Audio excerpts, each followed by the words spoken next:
That looks pretty good. It's fun being here at the Fair Share Garden, where we meet up with Joel. That mural is just beautiful. I'm anxious to finish it, man. We started it in December, and then the cold weather set in on us, and you know, the next time we came out to paint one afternoon, it's like we always froze our ass off, and I haven't picked it up yet. Although I saw yesterday Michelle started on another She's working on a butterfly, nice. yeah. While her kid was out here running around, she decided to paint some. And we had a lady, Lady Sarah, it's like she did one basket, and we're like, well, you're gonna have to do the other basket so they look alike. You know. And she hasn't been back yet. Yeah, this will work great, coming from this angle. Joel, why don't you tell just what is Fair Share? Huh? What is Fair Share? Oh, well, Fair Share is a sustainable urban agriculture project here in Daytona Beach, and our purpose is to address community food security issues in low-income neighborhoods. And so we started this demonstration garden here behind the Lions Club building to show people just how much food you can grow in such a small space, and encourage low-income households to grow their own fresh food, stretch their food budget several $100s a year. It becomes kind of a lifestyle shift. It's cool doing it together. You have fun doing it too. Oh yeah, yeah, and you know, the thing is, besides just having access to fresh vegetables that you grew yourself, the nutrition level with the children, you know, statistics show that just skyrockets. Yeah. You can't really interest kids in eating broccoli out of the grocery store. But if the kid grew the broccoli, he wants to eat it. You know, he wants to try it. So you know, we're just a year into this.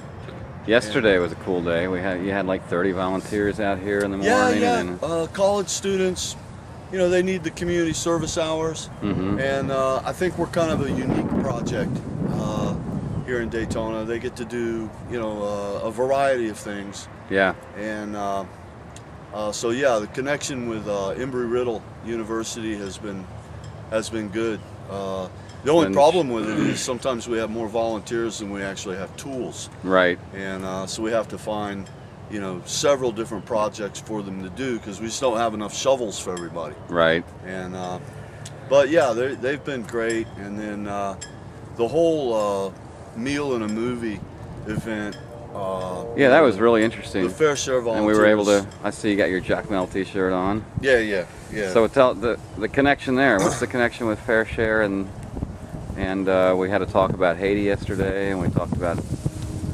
Well, you know, after the earthquake, you know, being introduced to Haiti, you know, those 3 trips that I made, and then you know, feeling like you have relationships with folks, you know, folks that you met.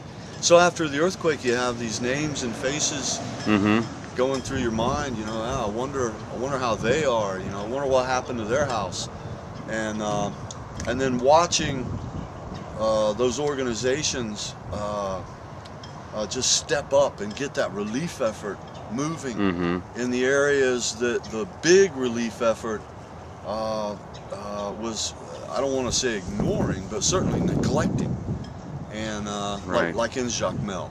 Yeah. And you know, all the attention on Port-au-Prince, and so you know, the question for us as a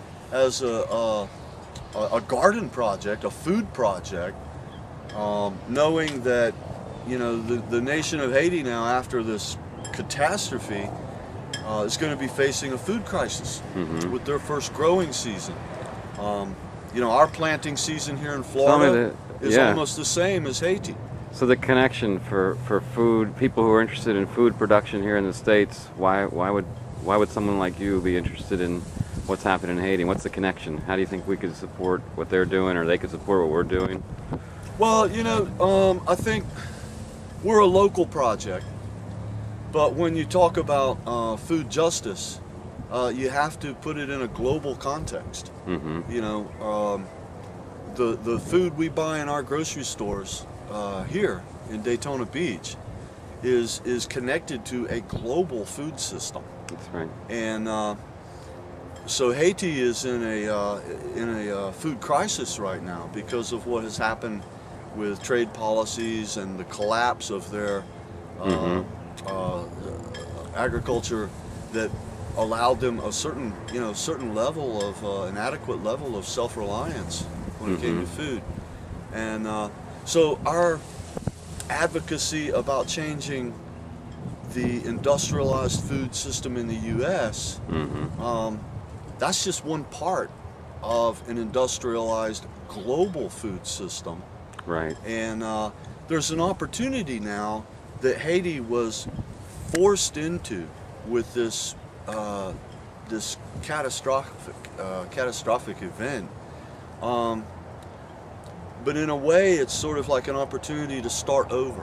The Haitian people can free themselves of their dependence upon imported food. Yeah. And they can free themselves from those ridiculous policies that have allowed the U.S. to dump subsidized food into that country, Right. and force their local agriculture right out of business. So we're going to get into some of that. We're going to sit down here in a minute. Yeah, and yeah. Have some dialogue and get into some of that. So that's awesome. Yeah, yeah. Man, thanks for this time. Oh, yeah, yeah. Absolutely. Yeah.